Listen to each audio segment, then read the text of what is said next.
Bonjour, c'est Dominique. Alors, j'ai tout terminé. Alors, tout est bien collé. Alors, une chose que je voudrais vous redire un peu. Alors, vous savez, quand j'avais coupé des papiers, alors j'avais fait deux grands, ensuite deux plus petits. Alors, moi, je voulais vraiment mettre les deux grands au bout et les deux petits dans le centre. Puis les deux petits, vu qu'ils sont moins hauts, ben là, je les mettais un en haut et un en bas. C'était ça que je voulais faire. Mais là, j'ai fait erreur parce que, bon, vous savez, quand je fais des vidéos, c'est pas toujours facile de concentrer. Et puis, j'essaie de penser à ce que je dois vous dire. Puis parfois, ben, ce qui arrive, c'est que je fais des erreurs. Alors lui, j'ai lui ici qui est en bas, lui en haut. Alors ce que j'ai pensé faire pour remédier à ça, pour égaliser tout ça, c'est que ici, bon, vous savez, sur les petits rabats comme ça, moi, ce que je fais, c'est que je rajoute un papier derrière, ou devant, ou dans le centre, comme je veux. Et puis ça fait une pochette. Alors je colle en U avec mon papier derrière. Alors peut-être que je pourrais faire dépasser. Et puis, sur les grands, là, je vais faire des rabats qui vont être pas tout à fait la même hauteur, ou bien en bas ou en haut. Alors, ils vont être installés peut-être en bas ou en haut. Alors, pas tout à fait la même hauteur. Donc, ça va tout balancer. Alors, c'est ce que je vais faire. Alors, vous, si vous l'avez fait comme ça, comme je vous dis, je vous recommande fortement de faire, pas les deux petits ensemble, les deux ensemble à la fin. Alors, essayez d'alterner ça. Alors, ce qu'on va faire, c'est que là c'est le temps d'utiliser, vous avez des chutes, tout ça, utilisez-les. Alors, tout ce qu'on a à faire, c'est la partie la plus facile qui reste à faire, mais la plus longue en même temps. Dans le sens que on va poser des rabats supplémentaires et puis des pochettes, faire des pochettes, tout ça. Mais ça reste que le matage après va être très long. Alors, bon, ça fait partie de faire un album. Hein? Parfois, c'est très long. Alors ici, moi, ce que je vais faire sur un des rabats qui est dans les petits, okay, ça se trouve avec ma deuxième page dans mon cas. Alors, je vais calculer la largeur ici, à partir du bord ici. Et puis, je vais me rendre jusqu'à la largeur de l'autre page, celle qui se rend jusqu'en bas. Alors, j'ai fait une marque ici. Je vais couper. Ensuite, pour ce qui est de la longueur, alors là, la longueur, moi, je vais la coller ici, probablement, à l'extérieur. Ça va faire une pochette à l'intérieur. Alors, pour la hauteur, il ne faudrait pas qu'on dépasse. Alors, si je calcule, alors si je le mets jusqu'en bas, parce qu'il va y avoir... non, je ne mettrai pas de gousset. Alors, si je calcule à partir du pli, ici, du petit rabat, ok. Alors, si je vais le coller ici, donc, je devrais le couper pour pas que ça dépasse les autres pages. Alors, si je le mets bien droit ici, comme ceci, même que ce que je pourrais faire, c'est le coller, le calculer à partir du grand rabat ici. Alors, tout juste sur le bord ici. Donc, je me fais une marque ici. Ça, c'est la longueur maximale. On ne peut pas aller plus loin. Vous pourriez, si jamais vous avez beaucoup de marge de manœuvre, comme si j'en ai quand même pas mal, mais je ne voudrais pas dépasser mes pages de base. Alors, j'ai coupé ça. Et puis là, je vais me trouver à coller comme ceci. Mais vu que j'ai plus grand, alors j'ai un coin ici. Alors les coins, automatiquement, moi, je préfère les arrondir. Alors je vais l'arrondir ici. Puis je vais arrondir les deux aussi. De toute façon, en haut, moi, j'arrondis tous les coins. D'ailleurs, j'ai arrondi tous les coins des grands rabats. Je n'ai pas arrondi les coins des petits rabats parce que parfois, on a besoin du coin si on veut coller quelque chose jusqu'au bord. Alors, j'ai décidé de ne pas le faire tout de suite. Alors là, je travaille sur... Alors, j'ai un coin qui est carré ici parce qu'il va être collé en haut, tout juste. Puis lui, il va dépasser. Alors, ce que je fais, je mets de la colle en U à l'extérieur. Là, j'ai beaucoup de colle ici qui a sorti. À l'extérieur de mon petit rabat. Puis le long ici de la base. Puis le coin j'arrondis, vu qu'il va ressortir ici, alors je le mets égal ici. Donc, je vais tout simplement coller. C'est comme si ça devenait une page. Tout juste sur le coin ici, tout juste en haut. Parfait. Puis tout juste sur le côté ici. Il ne faudra pas que ça dépasse. Il faut libérer le pli, si on veut que ça plie de l'autre côté aussi. Comme ça, comme ça. Alors ça devient comme un grand rabat. Puis on va chercher toute la largeur qu'on a perdue en ayant posé les petites pages en premier. Alors je colle tout ça. Alors j'ai pas mis trop épais de colle, parce que je ne vais pas enlever trop de largeur finalement pour accéder, pour mettre une carte.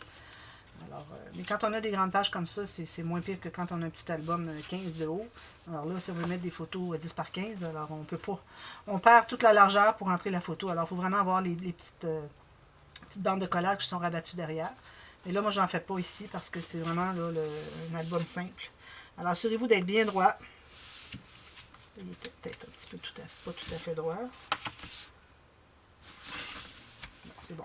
Allez, si je le mets à plat, il est bien égal ici. Alors lui, il est fait. Vous assurez que ce soit bien collé. Ensuite, alors vous pouvez faire des pochettes comme ça, ou vous pouvez faire des rabats, tout simplement. Alors je vais prendre une plus grande feuille, parce que là j'ai besoin d'un grand morceau. Alors lui, je vais coller tout simplement un rabat ici. Alors lui, j'aurai besoin d'une bande de collage. Alors je vais prendre dans la largeur qui est ici, je vais aller jusqu'en haut, ou presque, parce que mes pages, là, dans le plus large, si je vais voir ici pour ma doublure de page, ou si je veux voir les pages larges que j'ai faites ici, alors j'ai exactement la bonne largeur. Alors je vais aller avec ça. Alors sur celui-ci, je prends la largeur complète, et puis encore ici, la hauteur d'une page, c'est-à-dire la largeur de la page comme ceci, ok. Et puis je m'ajoute une petite bande de collage. C'est un rabat, là. C'est pas collé dessus. Alors je coupe ça. Est-ce que c'est lui? Non, c'est lui. Je vais faire ma ligne de pliure pour la bande de collage. Alors vous faites ça aléatoirement, comme vous voulez. Puis ça devient vraiment des pages aléatoires. C'est ça qui fait que c'est sympathique. Alors ici, puisque je vais dépasser, okay, alors si je plie ça ici, je vais vous montrer. Alors j'ai plié, j'ai fait l'arrondi pour bien aplanir. Alors ici je vais être égal, mais ici je vais dépasser encore. Donc, je vais mesurer la largeur du petit rabat, puis je vais couper la bande de collage qui dépasse. Alors je la coupe tout simplement, comme ceci. Parce que là, ma page devient plus large que le petit rabat lui-même. Comme ceci. Et puis ici aussi, je vais arrondir le coin. Ici, je vais avoir de la difficulté, je vais devoir plier pour avoir accès pour aller arrondir mon coin. Alors, vous voyez, j'arrondis le coin comme ceci. Alors quand je vais le coller comme ceci, je n'aurai pas un coin carré, puis je n'aurai pas non plus une bande de collage qui ressort. Puis l'autre côté, je vais tout simplement biseauter. Alors là, je mets de la colle derrière. Alors, ça va devenir beaucoup de rabats, puis vous faites ajouter aussi des pochettes comme j'ai fait. Et puis, c'est ça qui vont devenir les interactions de cet album. Alors ici, tout simplement, je crois que j'ai pas... j'ai coupé un petit peu trop large, mais j'ai réajusté. Exactement la largeur, tout juste à l'extérieur du pli, parce qu'on veut que ça plie dans les deux sens. Comme ça. Alors ici, j'ai un tout petit peu qui dépasse, alors je vais aller l'ajuster. Je vais couper ici le long de mon petit rabat de départ, puis sur ma bande de collage comme ceci. Alors là, je vais pouvoir aller presser. Puis presser avant aussi. Alors, vous assurez d'être bien égal. Puis, bien coller jusqu'au bout. Sinon, vous allez rajouter de la colle. Puis lui, il devient un grand rabat, donc je vais arrondir les coins. Alors, c'est ça que je vais faire, moi. Pour ce qui est de ceux qui sont déjà comme ça, alors des espaces photos, c'est tout. Vous pouvez toujours ajouter un petit rabat si vous voulez, mais moi, je n'irai pas jusqu'à mettre des aimants et tout ça. Lui ici, peut-être que j'aurais dû l'arrondir. Là, ça va être difficile parce que j'ai pas accès. Alors, ça aurait été bien de l'arrondir avant. Mais ce que je fais à ce moment-là, c'est que je prends le papier que je vais remater ici. Je vais arrondir les coins. Je vais le coller ici. Ensuite, je vais couper au ciseau, tout juste suivant le 1 mm autour du papier design. Et puis là, je vais me trouver à faire mon arrondi. Quand vous n'avez pas accès, parce que vous voyez, mon outil ici, il est plus large que ma bande. Alors, je n'arrive pas à mettre dans le coin. Alors, en collant votre papier design ici, en faisant les coins, arrondissant les coins avant de le coller, à ce moment-là, vous avez le guide pour savoir où couper pour les enlever. Alors, les pages qui étaient étroites deviennent larges. Puis, ici aussi, c'est la même chose. Et puis ici, parce que j'ai des pages qui sont plus larges, alors je vais en faire des plus étroites. Alors, si je vais peut-être me rajouter un petit rabat comme ceci, aléatoire encore là. Alors, pas tout à fait. Peut-être que je pourrais aller avec la hauteur des autres. Question d'avoir seulement deux hauteurs. Alors, le plus petit rabat que j'avais ici, je vais faire une marque. Je vais couper. Question que ça soit tout. Vous pouvez le faire différent de largeur, c'est comme vous voulez. Et puis là, quand j'arrive ici, alors tout ce qu'il me reste à faire, c'est une ligne de pliure pour faire une bande de collage. On va faire un petit rabat. C'est très très facile. Vous y allez à votre goût. Alors ici, je vais biseauter les coins.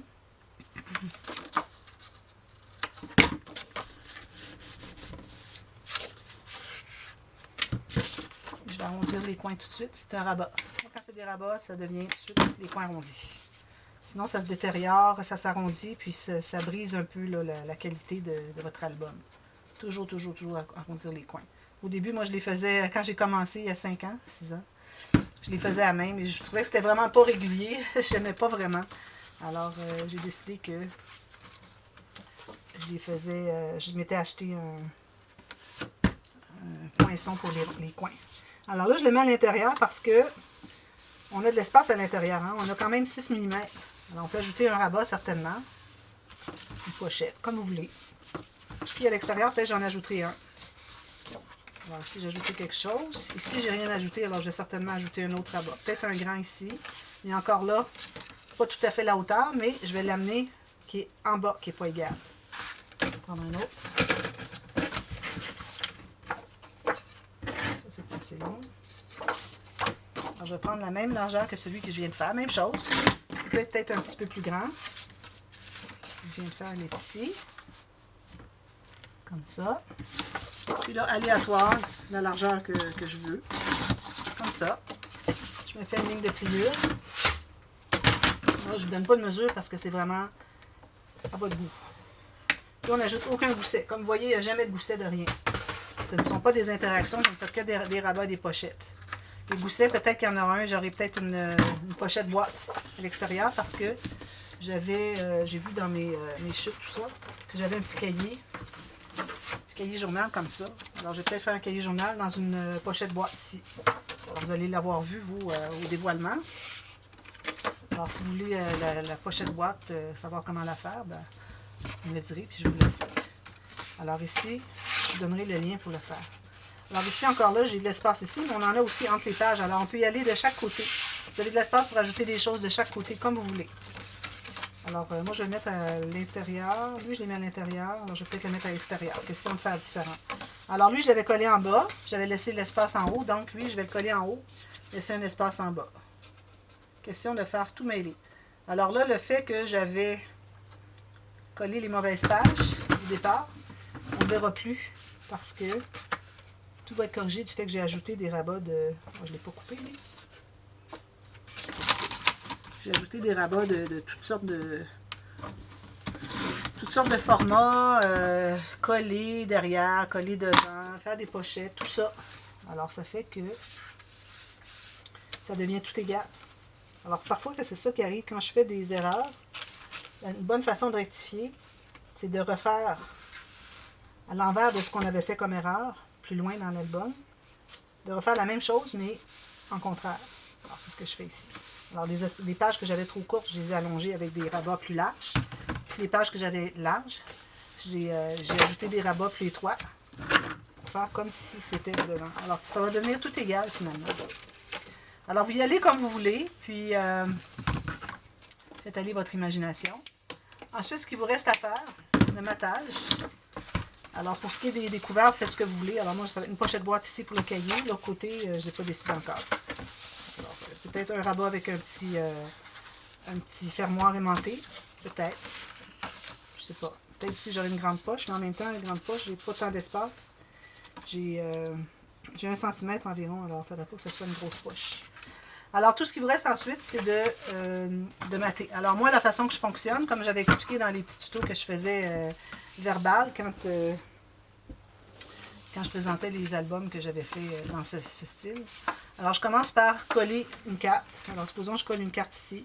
Alors, moi, j'aime bien ne pas arriver complètement en bas. Ça me donne une occasion de mettre un papier design qui vient contraster peut-être du rouge. Je peux aller chercher le rouge ici. Alors, je la colle ici. C'est certain que moi, j'encre tout. Si vous avez des cartes qui sont rondes, comme celle-ci, alors vous pouvez vous permettre d'arrondir le coin. Mais quand même qu'elle est carrée, vous pourriez toujours le faire aussi. Vous pouvez la mater sur un autre papier si vous voulez, parce qu'on a quand même de l'espace. Alors, peut-être dans les endroits où c'est pas là où on a fait un rabat qui n'avait pas de gousset, mais toutes les autres pages, vous pouvez mater, ça prend de l'épaisseur, c'est correct, on a beaucoup d'espace entre les pages. Alors, vous installez votre carte, collez en L, comme ça. Puis ensuite, moi, avec les papiers que j'ai, alors j'ai plusieurs papiers là, de unis. Alors, ce sont des faux unis, mais c'est parfait. Ce sont toutes les couleurs vraiment de la collection. Alors, je vais me couper des espaces photos, alors probablement des 10 par 10 et des 10 par 15. Donc, 4 par 4 en pouces et des 4 par 6.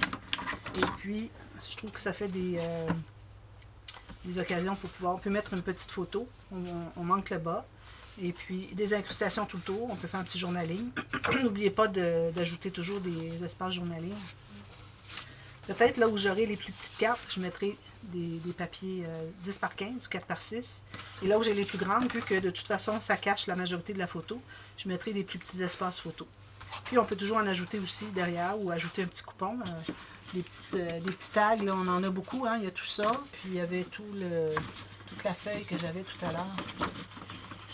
Avec tous les tags, ceci. Alors ça fait des belles occasions pour des tags journaling à mettre dans les pochettes ou dans les espaces en cercle comme ça. Et puis vous remplissez les espaces qui restent avec des papiers design, des petits motifs idéalement, et puis avec les côtés presque unis. Et puis si vous avez du papier uni aussi, parce que vous n'avez pas ces papiers comme ça, alors vous allez avec des papiers unis tout simplement. Et puis, ça va briser un peu le trop de patron. Alors moi, des pages avec juste du papier design, là, je ne fais jamais ça. Je trouve que c'est trop de design, on vient qu'on ne voit plus. Il y en a tellement qu'on ne les voit plus. Tandis que si j'ai une belle image ici, j'ai mis un papier uni pour mettre une photo, puis j'ai mis des petits espaces incrustations, bien là, le point focal reste sur la carte, ou sur la photo, ou les deux. Mais au moins, on n'a pas tout plein de papier design autour qui fait qu'on ne sait plus où regarder. Alors moi, jamais je ne fais ça. Alors toujours du papier uni ou du presque uni s'il y en a dans la collection. Alors faites ça partout. Puis là où est-ce que j'ai des bandes ici, alors ça sera probablement tout simplement... on peut ajouter une petite pochette ici, une carte comme ça si on veut. Hein, on peut avoir juste une carte qui tourne. On peut faire ça aussi. C'est comme vous voulez. Faites ce que vous voulez. Et puis ça donne finalement, on mate avec du papier design peut-être un peu plus gros motif. Et puis derrière, ça peut être du papier uni pour faire du journaling. Alors, vous y allez à votre guise. Alors, moi, sûrement que sur ces espaces-là, je vais mettre des petits coupons comme ça, des petites cartes comme ça. Je trouve que c'est trop joli. Comme je disais, avec le petit trou ici, je vais rentrer la ficelle comme ça. Je vais garder la même ficelle que je vais faire le filet de pêche. Et puis, à ce moment-là, ben, vous avez tout terminé votre album. Et puis, il reste à décorer votre dessus. Alors, le filet de pêche ici, les coquillages. Le point de croix qui va aller ici. Et puis ici, la chaîne avec, si je peux trouver des petites breloques qui se prêtent à ce thème. Ici, peut-être une petite étiquette pour faire une dédicace, quelque chose. Et puis, c'est terminé. Alors voilà, j'espère que ça vous a un petit peu éclairé davantage que quand je faisais le tuto. Je vais en faire encore, parce que j'en ai déjà d'enregistré aussi, que je vais passer éventuellement. Alors, des tutos verbaux, là, comme je fais les albums que j'ai fait en cadeau, hors ligne, sans tuto. Alors, je vous explique comment j'ai fait. Alors, quand je le faisais dans le passé, c'était exactement ce que je vous disais. Alors, vous faites des papiers pliés de la façon que j'ai donné avec les trois espaces, les trois espaces ici pliés, avec celui du centre qui est collé. C'est exactement ça que j'expliquais. Et puis, ici, je vais ajouter des cartes peut-être. Peut-être une carte qui fait ça. Ce serait joli. Hein? Et puis, c'est ça. Vous allez en voir d'autres. Et puis, j'espère que vous allez... Avec celui-ci, je mettrai toujours celui-ci en lien dans la boîte de description de tous les autres. D'ailleurs, ceux que j'ai fait aussi dans le passé, je vais aller mettre le lien de cette playlist ici, de ce projet, pour que les gens puissent voir comment est-ce qu'on procède. Alors voilà, j'espère que ça vous a plu et puis que vous allez réaliser. Ce sont de petits cadeaux. Vous pouvez faire différents formats. Hein. Vous pouvez avoir juste 2 pages, une page, 3, comme vous voulez. Vous pouvez en faire plus, mais là, la tranche devient grande. C'est certain qu'on a laissé beaucoup d'espace, mais j'aime bien que ça soit tout bien facile à ouvrir comme ça. Alors, c'est pour ça que j'ai laissé de l'espace pour que ça soit libre.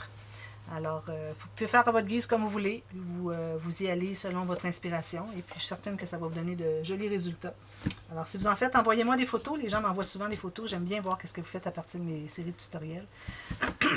Et puis, voilà, c'est tout. Alors, j'espère que ça vous a plu. Et puis, on se revoit très, très bientôt. Merci. Bye bye.